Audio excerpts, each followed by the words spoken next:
এবং ওখানে একটা একটা ব্যাপারও ছিল, এখন সেটা খুব একটা কলকাতাতে আমি দেখতে পাই না।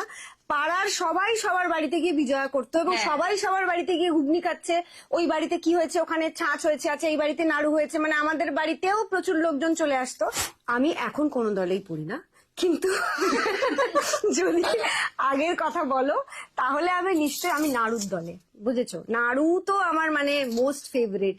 আর দশমী, ওই যে বললাম দশমীরও ঘটনা আছে, যে দশমী যে আমাদের বাড়িতে বললাম প্রচুর মেম্বার্স, দশমীতে আমাদের কলা পাতায় সবার লিখতে হতো শ্রী শ্রী দুর্গা সহায়। হ্যাঁ, তো সেটা লিখতে হবে, বাড়ির ছোটদের সবাইকে লিখতে হবে, লিখে জমা দিতে হবে। আমার মেজো ঠাকুমা যিনি ছিলেন, ওনার ঘরে সমস্ত নাড়ু, ছাঁচ এগুলো সব বানানো হতো, ঘুগনি, নিমকি। এবং ওখানে একটা একটা ব্যাপারও ছিল, এখন সেটা খুব একটা কলকাতাতে আমি দেখতে পাই না। পাড়ার সবাই সবার বাড়িতে গিয়ে বিজয়া করতো এবং সবাই সবার বাড়িতে গিয়ে ঘুগনি খাচ্ছে। ওই বাড়িতে কি হয়েছে, ওখানে ছাঁচ হয়েছে, আছে এই বাড়িতে নাড়ু হয়েছে, মানে আমাদের বাড়িতেও প্রচুর লোকজন চলে আসতো।